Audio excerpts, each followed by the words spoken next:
"Sir, that's my granddad's signature," the maid's daughter said, and in that instant, the billionaire's jaw dropped, his empire trembling on a single word. The truth doesn't always whisper. It crashes into your life when you least expect it. For Chloe Miller, it came in the form of a blueprint, rolled across a billionaire's table like just another trophy. She was only 10, but her eyes didn't lie. The lines, the strokes, the signature, it was her granddad's. The same man the world said had vanished. The same man everyone told her had given up. "Sir," Chloe's small voice cut through the room. "That's my granddad's signature." For a moment, Preston Hayes, the man the world called a titan, froze. His jaw slackened. His eyes darted to the blueprint in his hand. The same signature a little girl had traced in her grandfather's notebooks 1,000 times. He said it was his design. She said it was a lie. And what started as a child's quiet observation ended as the unraveling of an empire. This is the story of how a missing man's legacy, a little girl's courage, and a mother's strength collided to expose the truth. Just before we dive in, let us know in the comments where you're watching from today. We love seeing how far these stories reach. And make sure you're subscribed so you don't miss tomorrow's special video. Now let's jump back in. Enjoy the story. A promise whispered in a dusty attic would bring a titan to his knees. 10-year-old Chloe Miller believed her granddad was a hero who had simply lost his way. She was about to find out he had been stolen from the world, and she was the only one who held the key. The Hayes estate was a world of polished silence. It was a sprawling kingdom of marble floors and towering windows that looked out onto an ocean of perfectly manicured green lawn. To 10-year-old Chloe Miller, it smelled like lemons and loneliness. She sat on a small, stiff chair in the cavernous kitchen, her worn sneakers tucked neatly underneath. Her sketchbook was open on her lap, but her pencil was still. She was supposed to be drawing the garden, but her eyes kept drifting to her mother, Jessica. Jessica Miller moved through the grand kitchen with a quiet efficiency that Chloe had come to know as a sign of deep exhaustion. She wiped down a vast granite countertop that gleamed like a frozen lake, her movements precise and automatic. Her brow was furrowed with a worry that never seemed to leave, a constant companion etched in the faint lines around her eyes. Each swipe of her cloth was a small act of defiance against the tidal wave of bills and responsibilities that threatened to pull their small family under. Chloe's world was a universe away from this place. Their apartment was small and warm, smelling of her mom's cinnamon tea and the old books that had belonged to her grandfather. Their life was a carefully balanced equation of rent, groceries, and the constant, unspoken grief for the man who was missing from their lives, Henry Hank Miller. To the world, Hank Miller was a footnote in history, a decorated war veteran, a brilliant but troubled engineer who had vanished a decade ago. The official story, the one Chloe hated with every fiber of her being, was that he had walked away from his life, his car found abandoned by the old quarry. They said a man who could survive a war couldn't survive his own mind. But Chloe knew better. She knew the man who taught her how to tie her shoes by telling her a story about a rabbit and a fox. She knew the man whose deep, rumbling laugh could make the whole apartment shake. And she knew his signature. It was a work of art, a bold, confident script that adorned every birthday card, every silly drawing he'd ever praised, every book he'd ever given her. It was the signature of a hero, not a ghost. "Chloe, honey, stay right here for a few minutes," Jessica said, her voice soft but firm.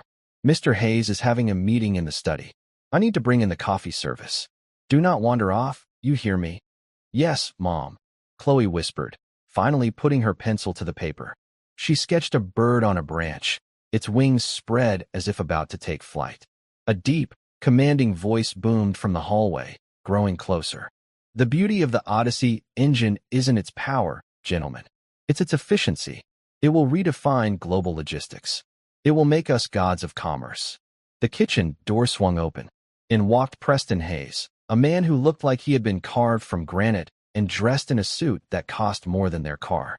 He was tall and imposing, with a mane of silver hair and eyes as cold and gray as a winter sky. He wasn't just rich. He was a force of nature, a titan of industry whose face was a permanent fixture on financial news channels. Following him were two other men in dark suits, their expressions a mixture of awe and intimidation. Jessica froze for a second, her hands tightening on the silver coffee pot. She offered a small, almost invisible nod. Mr. Hayes. Hayes didn't look at her. His gaze swept over her as if she were another piece of furniture. His eyes, however, did land on Chloe. A flicker of annoyance crossed his face. He hated complications, and a child in his kitchen was a complication. "Jessica, what is this?" he asked, his voice dangerously smooth. "My apologies, sir. My sitter canceled last minute." "She's being perfectly quiet," Jessica said, her voice trembling slightly. "She won't be a bother." Hayes let out an impatient sigh and turned his attention to his guests. "As I was saying, before we discuss the future, let me show you the past." The very spark of the idea. He strode over to a large mahogany table in the center of the kitchen, the one usually reserved for flower arrangements. He unrolled a long, yellow document from a leather tube. It was a technical blueprint, covered in complex equations and a beautifully detailed schematic of an engine. It was a masterpiece of engineering. "The original draft," Hayes announced, his voice filled with pride. "Drawn by my own hand nearly 15 years ago. A moment of inspiration that built a billion-dollar reality." His guests murmured their appreciation, but Chloe wasn't looking at them. She had stood up from her chair, her sketchbook forgotten on the floor. Her heart was hammering against her ribs. She recognized the drawing. It was hauntingly familiar, almost identical to the sketches in her granddad's old notebooks that she spent hours looking through in their attic. Her eyes moved from the complex diagrams to the bottom right-hand corner of the blueprint. There, next to a faded date, was the signature. The bold, confident script. The grand, looping H. The strong, decisive M. Time seemed to slow down. The hum of the refrigerator faded away. The weight of the air in the room felt immense. It was a signature she had traced with her own small finger 1,000 times. It was the signature on the last letter he ever sent, the one that said, "Be good for your mom, little star. I'm on the verge of something big." It was the signature of Henry Hank Miller. A cold, clear certainty washed over her, silencing the fear that was telling her to stay quiet. This man was a liar. He had not just stolen an idea, he had stolen her grandfather's name. Her voice, when it came out, was not the timid whisper of a 10-year-old girl. It was clear and steady, cutting through the self-satisfied murmurs of the men. "Sir," she said, her eyes locked on Preston Hayes. "That's my granddad's signature." Preston Hayes froze. His self-assured smile vanished, replaced by a canvas of pure, unguarded shock. It wasn't just surprise. It was the primal fear of a man who had just seen a ghost walk through a solid wall. The smug mask he wore for the world dissolved, revealing something ugly and cornered underneath. He stared at the small, blonde girl as if she had just spoken in a forgotten language, a language only he could understand. What did you say?" he stammered, his voice a hoarse whisper. His eyes darted from Chloe's determined face to the signature on the page, and back again. Jessica rushed forward, her face pale with terror. "Chloe, hush. I am so sorry, Mr. Hayes. She doesn't know what she's saying. She has a wild imagination." She put a trembling hand on Chloe's shoulder, trying to pull her back. But Chloe stood her ground. She pointed a small, steady finger at the blueprint. "His name. Henry Miller. That's my grandfather. He drew that." The name hit Hayes like a physical blow. The color drained from his face, leaving a sickly, chalky white beneath his expensive tan. Henry Miller. A name he had buried under 2 decades of lies and money. A ghost he thought he had exorcised forever. The two investors looked on, utterly bewildered. The placid atmosphere of their business meeting had been shattered by the clear, accusing voice of a child. Hayes's shock was rapidly being replaced by a frantic, cornered animal fury. He hastily rolled up the schematic, his hands fumbling with the leather tube. "That's preposterous," he boomed, his voice regaining its force but now laced with a brittle, defensive anger. "Jessica, get this delusional child out of here." "Now, I'm not delusional." Chloe's voice rose to match his, ringing with a conviction that startled everyone in the room. He called it Project Odyssey. He wrote about it in his notebooks. He said it would change the world. The name of the project was the second blow. Hayes staggered back a step, his composure completely shattered. He looked at Jessica, his eyes blazing with a cold fire. "You will leave this house immediately. You are fired. And you will never speak of this again." "Sir, please, it's just a misunderstanding," Jessica pleaded, tears welling in her eyes as she pulled a distraught Chloe towards the door. The life she had so carefully held together was unraveling. "There is no misunderstanding," Hayes snarled, his voice low and venomous. He took a step towards them, towering over Jessica and Chloe, his presence filling the room with menace.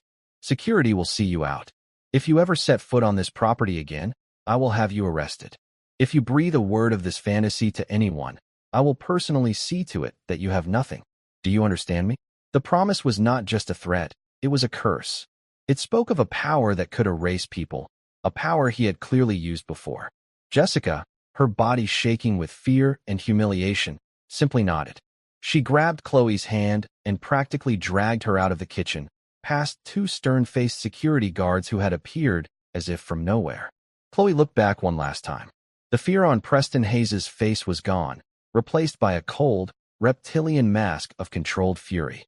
His eyes met hers, and in them, she saw a silent, brutal promise. "I will destroy you for this." The heavy oak door of the service entrance clicked shut behind them, cutting them off from the world of lemon-scented polish and cruel lies. They stood in the driveway under the afternoon sun, the gravel crunching under their feet.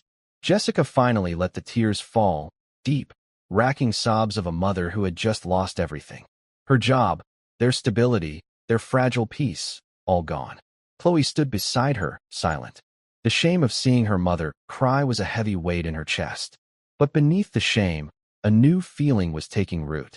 It wasn't fear. It was a cold, hard resolve. Preston Hayes wasn't just a liar and a thief. His reaction had been one of pure, animal guilt. He was hiding something much, much darker than a stolen invention. He hadn't just stolen her grandfather's work. He knew what happened to him. The bus ride home was a blur of passing streets and her mother's silent tears. The weight of what had happened pressed down on Chloe, a physical ache in her small body. No job, a powerful enemy, a terrifying secret. It felt impossible. When they finally crept into their small, familiar apartment, the silence was deafening. Jessica sank onto the worn sofa, her head in her hands. "What have you done, Chloe? What were you thinking?" she whispered, her voice thick with despair. "We have nothing now." Chloe walked over and stood in front of her mother. She waited until Jessica looked up, her eyes red and swollen. "He's lying, Mom," Chloe said, her own voice trembling but clear. "And he's scared. We saw it. You saw it, right?" Jessica looked at her daughter's face, at the fierce determination in her blue eyes, and saw the echo of a man she hadn't seen in 10 years. She saw her father's unwavering spirit. The despair began to recede, replaced by a flicker of the fight she thought she had lost long ago. "Yes," Jessica whispered, a new strength in her voice. "I saw it. Granddad's things are in the attic," Chloe said, her mind already racing. "All his notebooks. Maybe there's proof." Fueled by a surge of adrenaline that pushed back their exhaustion and fear, they went to the hall closet. Jessica pulled the string for the attic stairs, the rickety wooden steps groaning in protest as they ascended into the cold, dusty space. The attic was a museum of their former life, filled with boxes of things Jessica couldn't bear to part with after her father disappeared. It smelled of old paper, cedar, and forgotten memories. Under a single bare light bulb, they began their search. They sifted through boxes of old photographs, holiday decorations, and Chloe's childhood drawings. And then they found it. A heavy-duty footlocker, the kind soldiers use, with H. Miller stenciled in white on the side. Jessica's breath hitched. With trembling hands, she lifted the heavy lid. Inside was his life's work. Dozens of spiral-bound notebooks filled with his dense, intricate handwriting. Page after page of equations, theories, and diagrams. They spent hours on the dusty floor, a mother and daughter unearthing a lost legacy. They found early drafts of the Odyssey engine, with notes scribbled in the margins. One read, "PH thinks the fuel consumption is a dead end. He has no vision. I know this will work. PH Preston Hayes." Deeper in the trunk, tucked inside a worn copy of Moby Dick, they found a manila folder. It contained not schematics, but photographs and a single, folded legal document. The first photo made Jessica gasp. There was her father, 20 years younger, his arms slung around a much younger, thinner Preston Hayes. They were standing outside a drab industrial building with a sign that read Miller Hayes Innovations. They looked like partners. Friends. This betrayal was deeper, more personal than they could have imagined. The last item was the document. It was a carbon copy of a legal agreement, a partnership dissolution. It was dated just 3 weeks before Hank Miller disappeared. According to the dense legal text, Henry Miller was relinquishing all claims to their shared intellectual property, specifically Project Odyssey, in exchange for a shockingly small sum. The document cited Mr. Miller's increasingly erratic behavior and mental instability as the reason for the dissolution. But the most chilling part was the signature at the bottom. It was her father's name, but the signature was a clumsy, pathetic forgery. The bold, looping H was cramped and hesitant. The strong M was shaky. It looked nothing like the confident signature on the blueprint Hayes had shown off, and nothing like the thousands of examples in the notebooks surrounding them. This was it. The smoking gun. He faked it, Jessica whispered, her voice filled with a horrifying clarity. He forged this document to steal everything. He painted your granddad as unstable to discredit him. A cold dread washed over them. The story of a hero's quiet suicide suddenly seemed far more sinister. A man about to be robbed of his legacy, his reputation destroyed by his partner. Would he simply walk away? Or would he fight back? And what would a ruthless man like Preston Hayes do to someone who stood in the way of a billion-dollar empire? The thought was so terrifying it made the dusty air in the attic feel thick and hard to breathe. He hadn't just erased her father's name from an invention. He had erased her father. Jessica carefully gathered the forged document, the photograph, and one of the notebooks containing the earliest Project Odyssey designs. The dust of the attic no longer felt like the dust of the dead. It felt like gunpowder. For 10 years, they had been victims, adrift in a sea of grief and unanswered questions. Now, they had evidence. They had a direction. And they had an enemy. As the first gray light of dawn broke through the small attic window, a profound shift had occurred. The fear was still there, a cold knot in their stomachs. But it was now overshadowed by a fierce, burning resolve. Jessica looked at Chloe, at her daughter who had, in one brave moment, reignited a decade-old fight. They were no longer just fighting for the memory of a great man. They were fighting for his life. They had to prove he didn't sign that paper, that he didn't just disappear. They had to find out what really happened 10 years ago, and they knew they couldn't do it alone. Jessica knew their next step couldn't be the police. It would be their word, the word of a fired maid and her 10-year-old daughter, against one of the most powerful and respected men in the country. They would be dismissed as disgruntled, their evidence brushed aside as a pathetic attempt at a shakedown. They needed an ally, someone who wasn't afraid of Preston Hayes, someone who already knew how to fight giants. She spent the next day at the public library, with Chloe sitting quietly beside her, drawing in her sketchbook. Using the library's computers, Jessica dug into Preston Hayes' past, searching for any hint of controversy, any crack in his perfect public facade. For a man of his stature, his record was suspiciously clean. It was as if any potential problem had been scrubbed from existence before it could ever take root. But Jessica was persistent. She dove deeper into archived news sites from 6 or 7 years ago, using search terms from her father's notebooks. That's when she found a name, David Chun. 6 years ago, David Chun had been an investigative journalist for a major national newspaper, a rising star known for his relentless pursuit of truth in the face of corporate power. And he had set his sights on Preston Hayes. He published a series of articles hinting at irregularities in the founding of Hayes Industries, questioning the official timeline of the Odyssey engine's development. He cited anonymous sources who spoke of a shadow partner, a brilliant engineer who had been cheated and forced out in the company's early days. The blowback had been immediate and catastrophic. Hayes Industries launched a ruthless, multi-million-dollar lawsuit against both Chun and the newspaper, accusing them of defamation. A brutal smear campaign was launched, painting David Chun as a reckless and unstable reporter who fabricated sources to make a name for himself. His anonymous sources, facing immense pressure and likely offered hefty payouts, recanted their stories one by one. The newspaper, staring down a legal battle that threatened to bankrupt them, buckled. They settled out of court, fired David Chun, and issued a full, public retraction of his articles. In the space of a month, David Chun went from being a celebrated journalist to a professional pariah. He had touched the sun and been burned to ashes. Jessica found his current whereabouts through a small, independent news blog he now ran from his apartment. It was a shadow of his former work, a cynical and rambling platform where he mostly wrote about local politics. He was a wounded lion, still roaring, but from the confines of a cage he couldn't escape. He was perfect. His address was in a gritty, industrial part of the city. The apartment building was a walk-up with peeling paint and a lingering smell of damp concrete. Holding Chloe's hand tightly, Jessica knocked on the door of apartment 4B. The man who answered was not what she expected. He was younger than his old byline photo suggested, maybe in his late 30s, with tired eyes that still held a spark of weary intelligence. His hair was unkempt, he needed a shave, and his t-shirt was stained with coffee. "Yeah," he asked, his voice gravelly. "Are you David Chen?" Jessica asked, her heart pounding. He leaned against the doorframe, his expression a mixture of suspicion and profound boredom. "Depends. If you're selling something, I'm not buying. If you're serving papers, just leave them on the mat." "My name is Jessica Miller," she said, her voice steady. "This is my daughter, Chloe. I read your articles about Preston Hayes.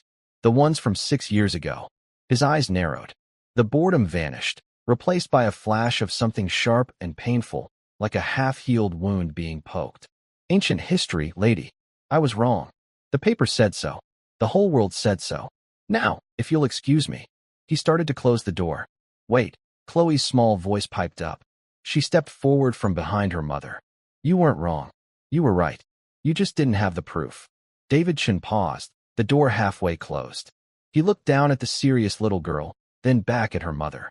He saw not a fanatic or a crank, but a woman and a child with a desperate, burning earnestness in their eyes. He let out a long sigh, a sound of profound weariness that seemed to come from the very bottom of his soul. He opened the door wider. "You've got 5 minutes," he said, gesturing them inside. "Then I'm kicking you out." His apartment was a chaotic mess. Books and old newspapers were stacked in precarious towers on every available surface. A massive whiteboard covered in diagrams, newspaper clippings, and scribbled notes dominated one wall, all connected by a tangled web of red string. It was the lair of a man obsessed. And in the very center of it all, like a malevolent spider, was a photograph of Preston Hayes.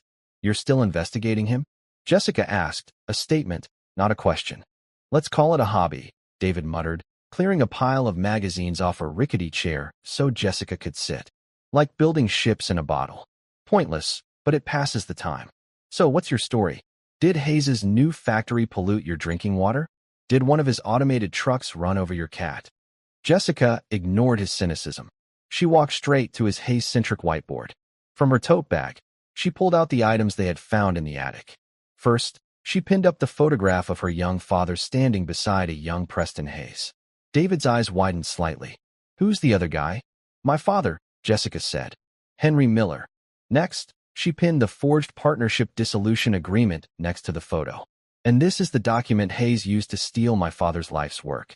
He disappeared 10 years ago. 3 weeks after this was supposedly signed." Finally, she looked at David, her eyes pleading. "2 days ago, my daughter and I were in his house. He was showing off the original blueprint for the Odyssey engine. It had my father's real signature on it. My daughter, she called him out on it. He fired me on the spot." David was silent for a long moment. He walked over to the board, his journalistic instincts kicking in despite himself. He picked up the photograph, studying the faces of the 2 young men, so full of hope and ambition. He peered at the crude signature on the document, his trained eye immediately seeing the telltale signs of a forgery, the inconsistent pressure, the hesitation in the strokes that tried to mimic a natural flow. He looked at the woman and child standing in his living room, who had risked everything they had to confront a titan. Then his eyes landed on a name he had scrawled on the whiteboard years ago, with a question mark next to it. It was a tidbit from one of his sources who had later recanted. "Project Odyssey. That was your father's name for it," he said softly, a statement of dawning realization. "Yes," Jessica whispered. David finally turned to face them. For the first time, the weary cynicism in his eyes was gone. In its place was the ghost of the crusading reporter he used to be. The fire wasn't out. It had just been banked, waiting for fuel. "Ma'am," he said, his voice rough with an emotion he hadn't felt in years. "Do you have any idea what you've stumbled into? This isn't just about a stolen patent. A man like Preston Hayes doesn't build a global empire and leave loose ends. If your father didn't sign that paper, and then he conveniently disappears, I don't think he's dead, Jessica said, the words she'd barely dared to think now spoken aloud. I think Hayes did something to him. I think he's hiding him somewhere. David stared at her, then at his board, at the web of lies and power he had been trying to untangle for 6 agonizing years. He had been missing the key. He had the smoke, but never the gun. He had the whispers, but never the victim. And now they were standing in his apartment. This wasn't just a story anymore.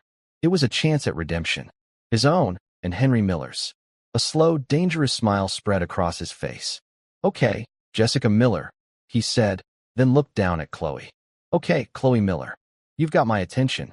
He ripped a half-dozen old articles off the whiteboard, clearing a space in the center. Let's go hunting. David Chin's apartment, once a tomb of forgotten ambition, became a bustling war room. The whiteboard was wiped clean of its old, cynical scribbles and was now methodically organized. At the center was the photograph of Henry Miller and Preston Hayes. Around it, David began to build a timeline, a spiderweb of connections, and a list of questions. Okay, David said, pacing in front of the board, a half-eaten bag of pretzels in his hand. He was a different man now. The weary cynicism had been burned away by a renewed sense of purpose. Hayes has power, money, and a 20-year head start. We have this. He gestured to the small pile of evidence on his coffee table. A forged document, a picture, and a set of notebooks. It's not enough to go to the authorities, but it's enough to start pulling on a thread. For the next week, they worked relentlessly. During the day, Jessica searched for a new job, facing a string of rejections that all felt suspiciously similar. It seemed Preston Hayes' threat was not an empty one. His influence reached further than she could have imagined. In the evenings, she would join David, poring over her father's notebooks. Chloe was always there, a quiet, observant presence.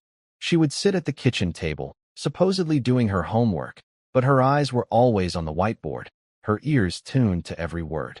The notebooks were a goldmine, but not in the way they expected. They were filled with complex physics and engineering, most of which was indecipherable to Jessica and David. But scattered among the equations were personal notes, fragments of a brilliant mind at work. Listen to this, Jessica said one evening, her finger tracing a line of neat script. October 12th. Preston wants to bring in military investors. I told him no. Odyssey is for the people. It's about clean energy, not smarter bombs. He looked at me like I was a fool. David scribbled furiously on the whiteboard. Motive, he muttered. It wasn't just about the money. It was about the application. Hayes wanted to sell it to the highest bidder, no matter their intentions. Your father was the moral obstacle. Chloe, who had been quietly sketching, piped up. Granddad used to say that every invention has a soul. You have to make sure it's a good one. David and Jessica looked at her. Her simple, profound statement hung in the air. She wasn't just a child caught in the middle of this. She was the keeper of her grandfather's conscience. David decided their first move had to be to verify the forgery. He had a contact, a man named Arthur Kendrick, a forensic document examiner who owed him a favor from his old reporting days. Kendrick was a reclusive genius, a man who lived and breathed paper, ink, and the secrets they held.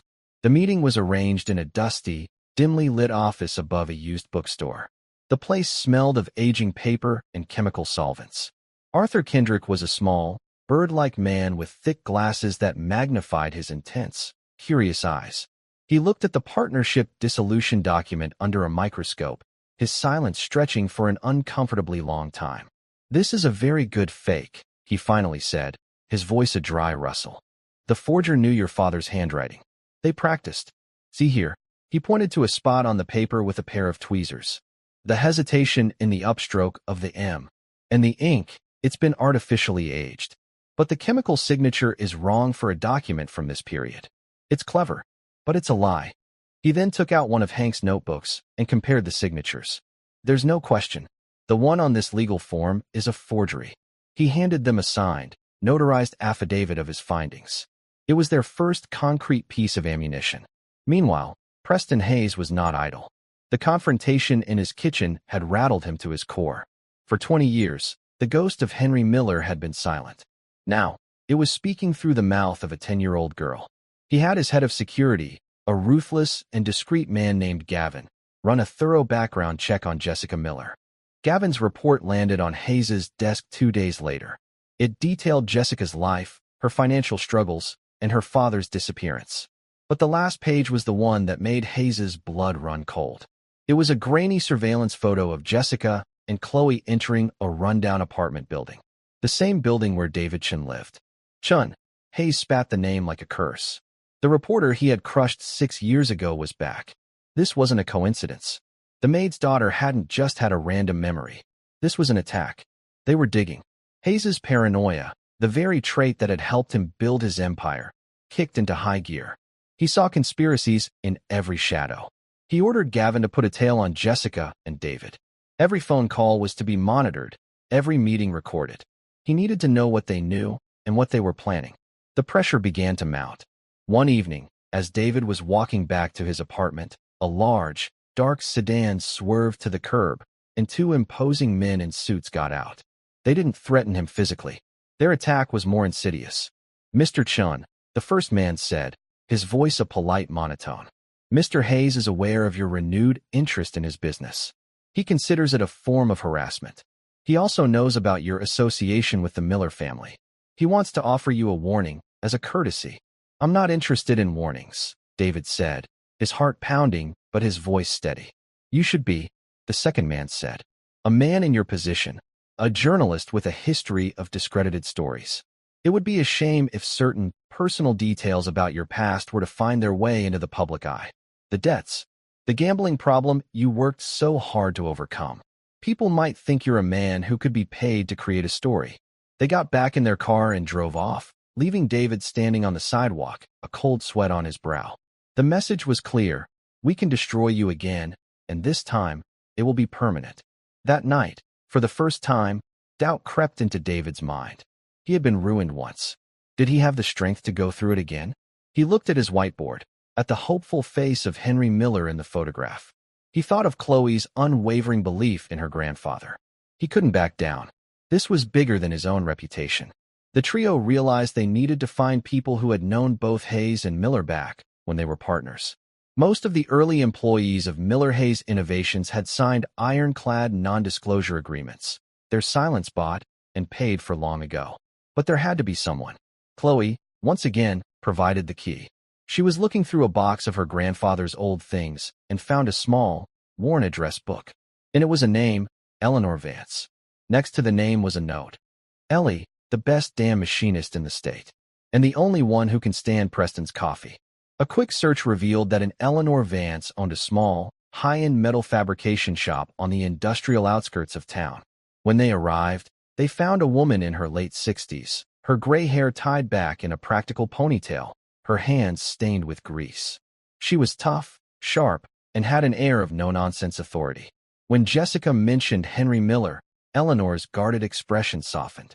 "Hank," she said, her voice filled with a warmth that spanned the decades. Now there was a man, a true genius, the kindest soul you'd ever meet.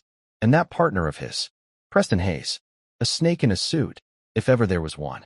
I always knew he was no good. They sat in her small, cluttered office, the air thick with the smell of machine oil. Jessica laid out the story, showing her the forged document and the photograph. Eleanor stared at the forgery, her lips tightening into a thin, angry line. "I'm not surprised," she said. Preston was always jealous of Hank. Hank had the brains, the vision. Preston just had the ambition. He was a shark who smelled blood in the water. Eleanor told them about the final weeks at Miller Hayes Innovations. She described how Preston began to isolate Hank, canceling his meetings, misrepresenting his data to potential investors, and spreading rumors about his mental state. He was gaslighting him, Eleanor said, her eyes flashing with anger. Telling people Hank was becoming unstable, paranoid. But Hank wasn't paranoid. He was just starting to see the snake for what it was. The last time I saw him, he told me he was going to confront Preston. He said he had proof that Preston was trying to steal the company. He looked scared, but determined. He never came back to the shop after that. Then, Eleanor gave them their next lead. The most critical one yet. Hank was a brilliant engineer, but he was also meticulous. He was worried about Preston. He started making backups of all his research, storing them off-site. He was always talking about a place, the safe place where he could work without anyone looking over his shoulder. He called it his sanctuary. He had a cabin somewhere, up by Black Creek Lake. Black Creek Lake, a remote, sparsely populated area 2 hours north of the city. A place where a man could easily disappear, or be made to disappear. As Jessica, Chloe, and David drove away from the machine shop, a black sedan that had been parked a block away pulled out and followed them at a discreet distance. Inside, Gavin, Hayes' head of security, spoke quietly into his phone. They met with Eleanor Vance, he reported to Preston Hayes. And I think I know where they're heading next. Black Creek Lake. On the other end of the line, there was a long, heavy silence. When Hayes finally spoke, his voice was as cold and empty as a winter tomb. Then you know what you have to do, he said. No more warnings. No more loose ends. End it. The drive up to Black Creek Lake was filled with a nervous energy. They were close to something. They could all feel it. The landscape changed from urban sprawl to winding country roads, flanked by dense forests. The air grew crisp and cool. Chloe sat in the back, unusually quiet, her sketchbook open but her hands still. She was tracing the outline of her grandfather's face from an old photo. David drove, his eyes constantly checking the rearview mirror. The threat from Hayes' men had been a wake-up call. They weren't just fighting a legal battle anymore. They were in a real, physical danger. Eleanor had given them a hand-drawn map. The cabin wasn't on any official road. It was accessible only by a narrow, overgrown dirt track. After a jarring, bumpy ride, they found it. Tucked away in a small clearing, surrounded by towering pine trees, was a small, rustic cabin. It was weathered and neglected, but still standing. The front door was locked. David, using a tire iron from the trunk, carefully pried it open. The air inside was stale and musty, thick with the dust of a decade. It was like stepping into a time capsule. The main room was a combination living area and workshop. A thick layer of dust covered a simple cot, a wooden table, and a cold, empty fireplace. But one wall was covered in corkboards, and on them was a breathtaking display. Schematics, equations, and notes, all in Henry Miller's familiar handwriting. It was a more advanced, more refined version of the Odyssey engine. He had continued his work here, but there was no sign of him, no sign of a struggle. It was as if he had simply vanished from the room. He was here, Jessica whispered, her voice choked with emotion.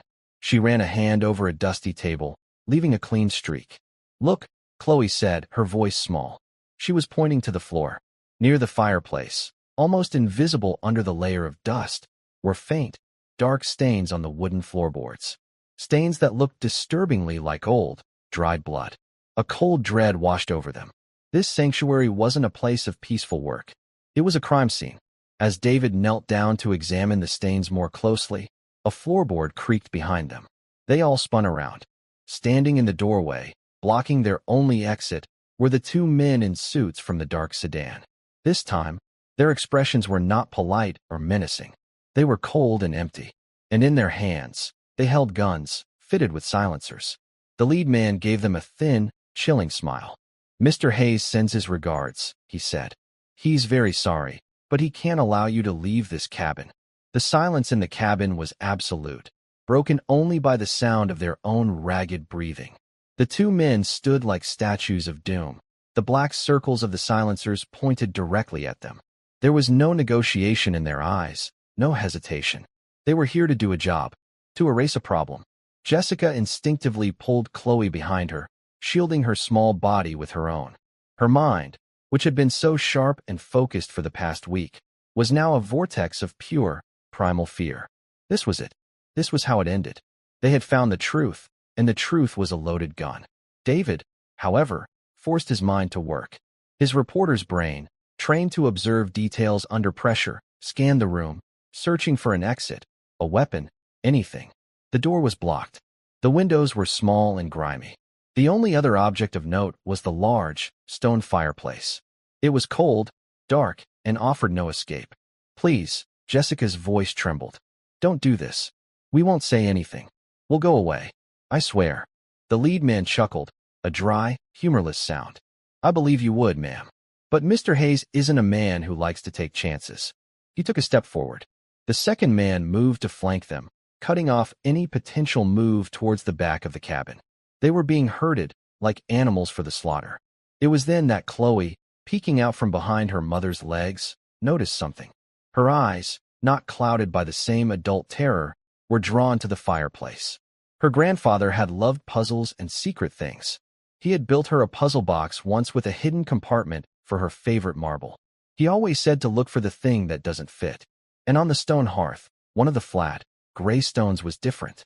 It was a slightly lighter shade, and it had a small, almost invisible carving on it. A star. The same little star her granddad always drew next to her name on her birthday cards. Her heart hammering, she tugged on her mother's jeans. "Mom," she whispered, her voice a tiny thread of sound. The fireplace. The star. Jessica, her mind locked in terror, barely registered the words.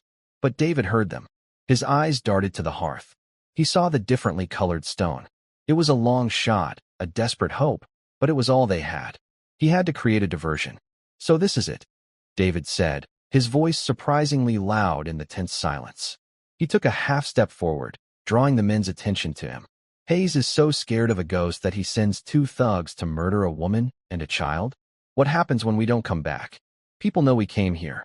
People know we were investigating him. This won't bury the story. It will be the story." The lead thug's eyes narrowed. "You talk too much." But David's words had bought them a few precious seconds. While the men were focused on him, Jessica, understanding Chloe's desperate whisper, glanced down at the hearth. She saw the star. It had to mean something. She reached her foot back, her heel pressing down hard on the stone. For a moment, nothing happened.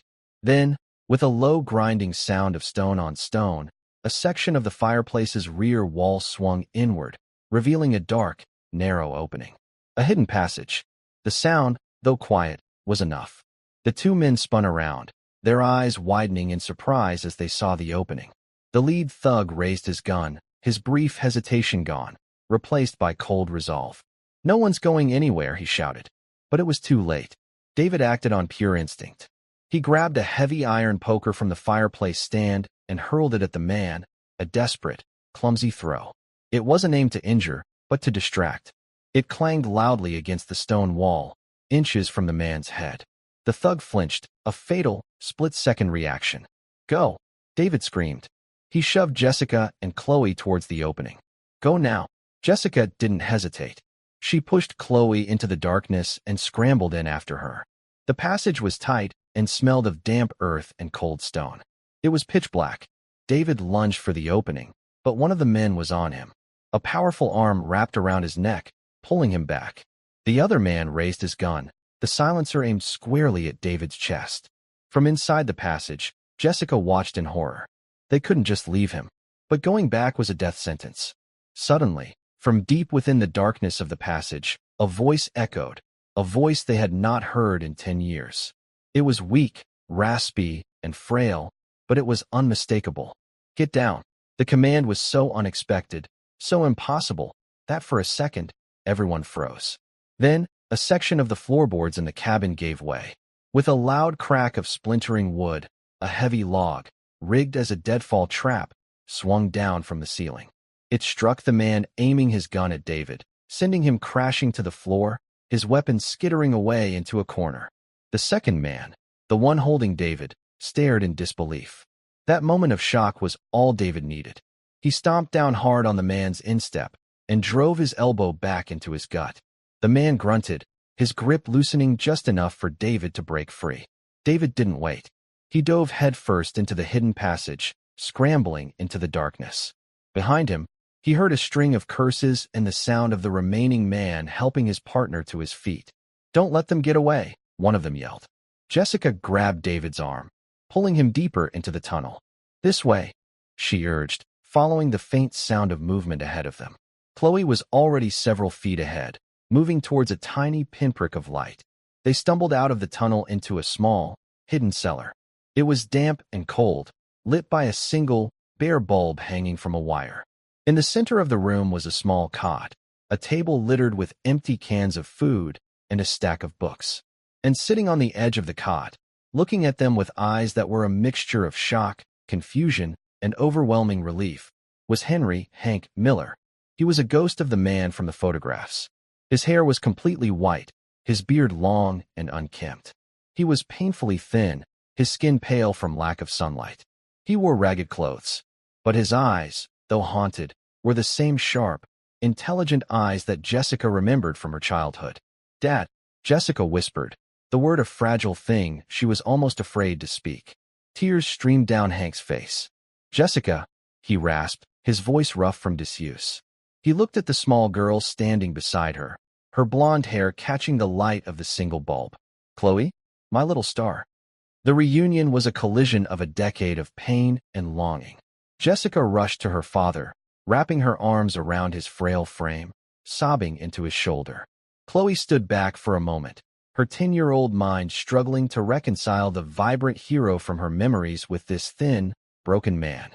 Then she ran to him, burying her face in his side. David Chun stood by the entrance to the tunnel, his heart pounding. He was witnessing a miracle, but he knew they were still in mortal danger. He could hear the men in the cabin above, shouting and searching for the trigger to the passage. "We have to go," David said, his voice gentle but firm. "They'll find this place." Hank nodded, his mind slowly coming back to the present. He looked at his daughter, his granddaughter, and the stranger who had brought them to him. "There's another way out," he said, pointing to a small, heavy wooden hatch in the far corner of the cellar. "It leads out to the old well, 100 yards from the cabin." It was a struggle to get the heavy hatch open. As they finally pushed it aside, revealing a set of steep, stone steps leading up into the darkness, they heard a loud crash from the cabin above. Their pursuers had found the entrance to the tunnel.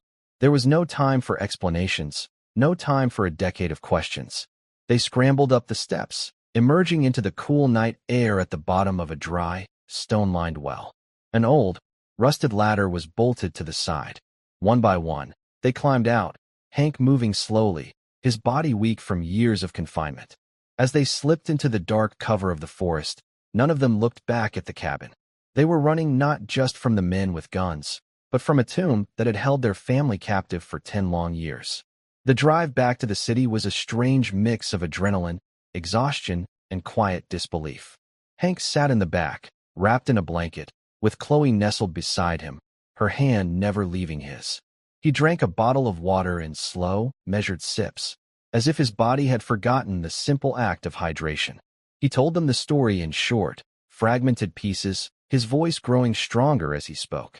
10 years ago, he had confronted Preston Hayes.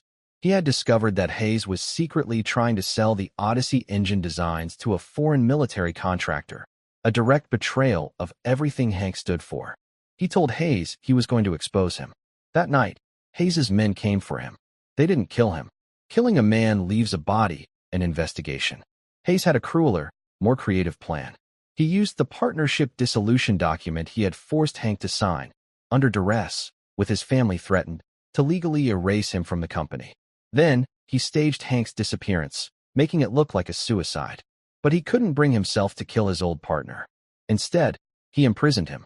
The cabin at Black Creek Lake became Hank's jail. Once a month, a man would come to drop off food and supplies, never speaking a word. Hayes's message was clear: your family is safe, as long as you remain a ghost. You will live out your days here, and the world will forget you ever existed. The deadfall trap and the escape tunnel were things Hank had built himself over the years, scavenging materials, slowly and patiently preparing for a day he wasn't sure would ever come.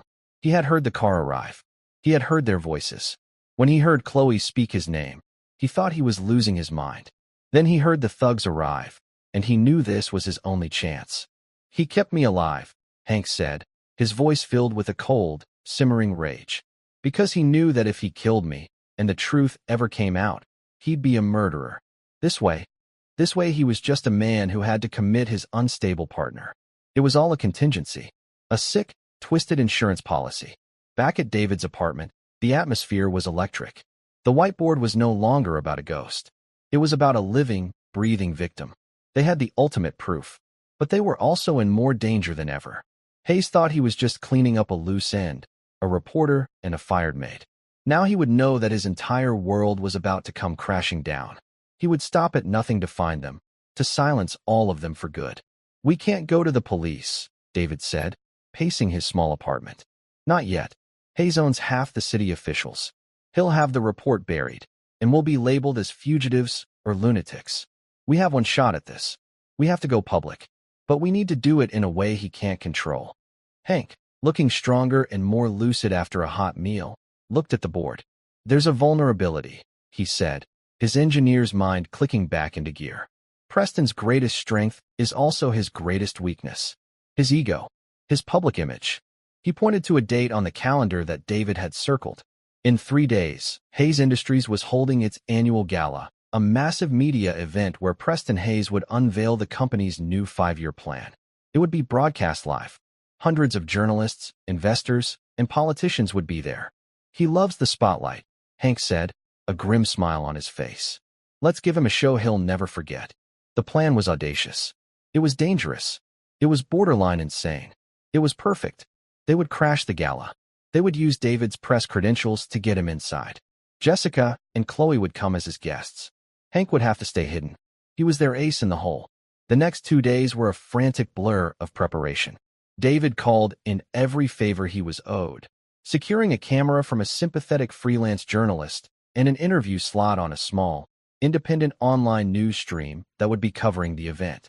It wasn't a major network, but it was a platform. Jessica, meanwhile, took Hank to a small, discreet clinic run by a doctor who had once been a source for David. The doctor confirmed that Hank was severely malnourished and suffering from muscle atrophy, but he was physically stable. He documented everything, another piece of evidence for their arsenal. As the night of the gala arrived, a tense silence fell over the small apartment. David was in a slightly too tight suit he hadn't worn in 6 years. Jessica wore a simple black dress, her face a mask of calm resolve. Chloe, in a dress her mother had bought from a thrift store, clutched a small, worn photograph of her grandfather in his army uniform. Are you ready for this, little star? Hank asked her, his voice now strong and clear. Chloe looked up at him, at the real, living grandfather who had been returned to her. She nodded, her blue eyes shining with a fierce light.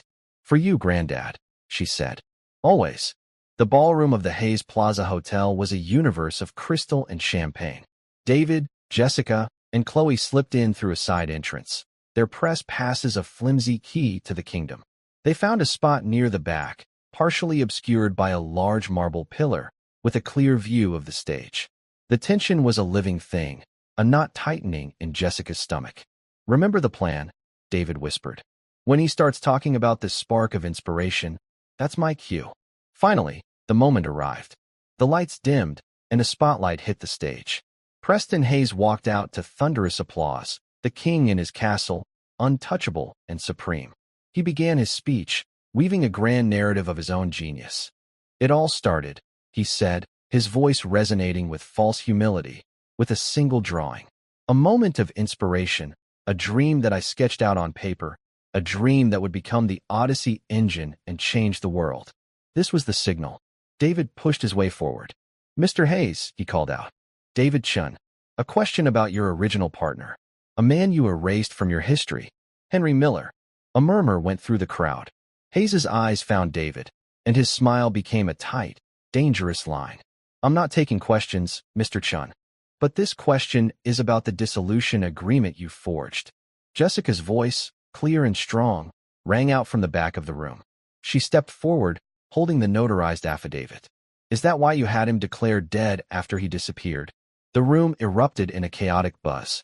Preston Hayes looked as if he had been struck by lightning, his face a mask of fury and panic projected onto the massive screens beside the stage. Security. Hayes roared. Get that woman out of here. This is pathetic extortion. The guards surged towards Jessica, but a small figure darted out in front of them. It was Chloe. She stood before the stage and held up the worn photograph of her grandfather in his army uniform. Her voice was small, but in the shocked silence, it carried the weight of a decade of injustice. This is my granddad, she said, her voice trembling but clear. He was a hero. You didn't just steal his signature, she said, looking straight at Preston Hayes. You stole my granddad. Where is he? What did you do to my granddad? The question, so simple and pure, was a cannonball that shattered Hayes's entire world. There was no spin, no denial that could contain the raw power of that moment.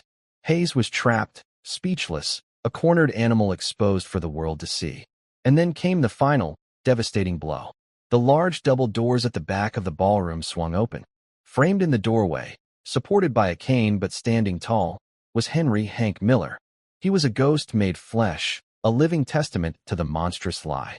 A collective gasp went through the audience as he began to walk slowly, deliberately, towards the stage. Every tap of his cane on the marble floor was a beat in a funeral dirge for Preston Hayes. He stopped at the foot of the stage and looked up at the man who had been his friend, his partner, and his jailer.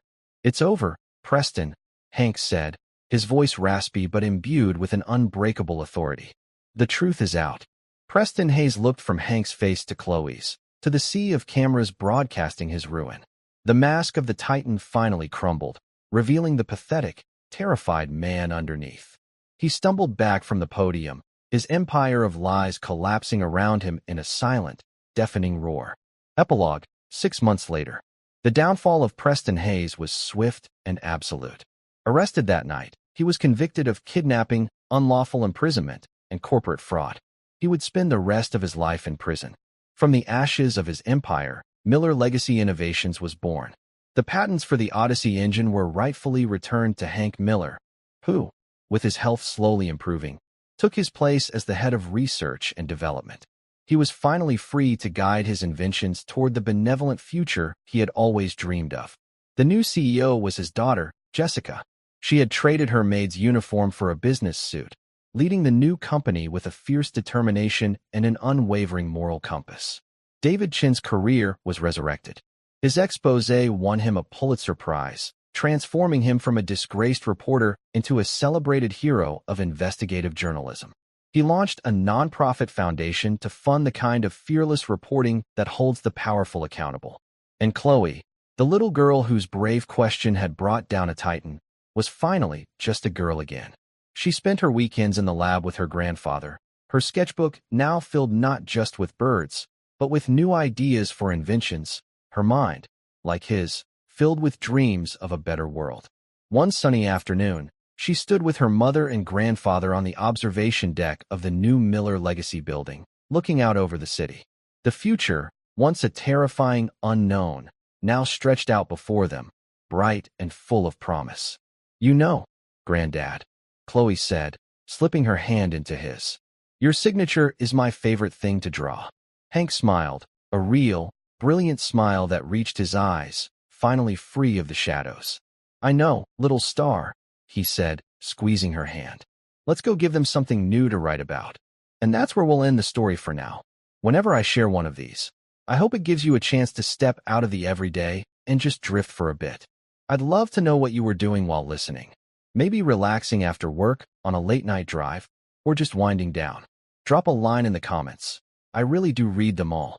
And if you want to make sure we cross paths again, hitting like and subscribing makes a huge difference. We are always trying to improve our stories, so feel free to also drop your feedback in the comment section below. Thanks for spending this time with me.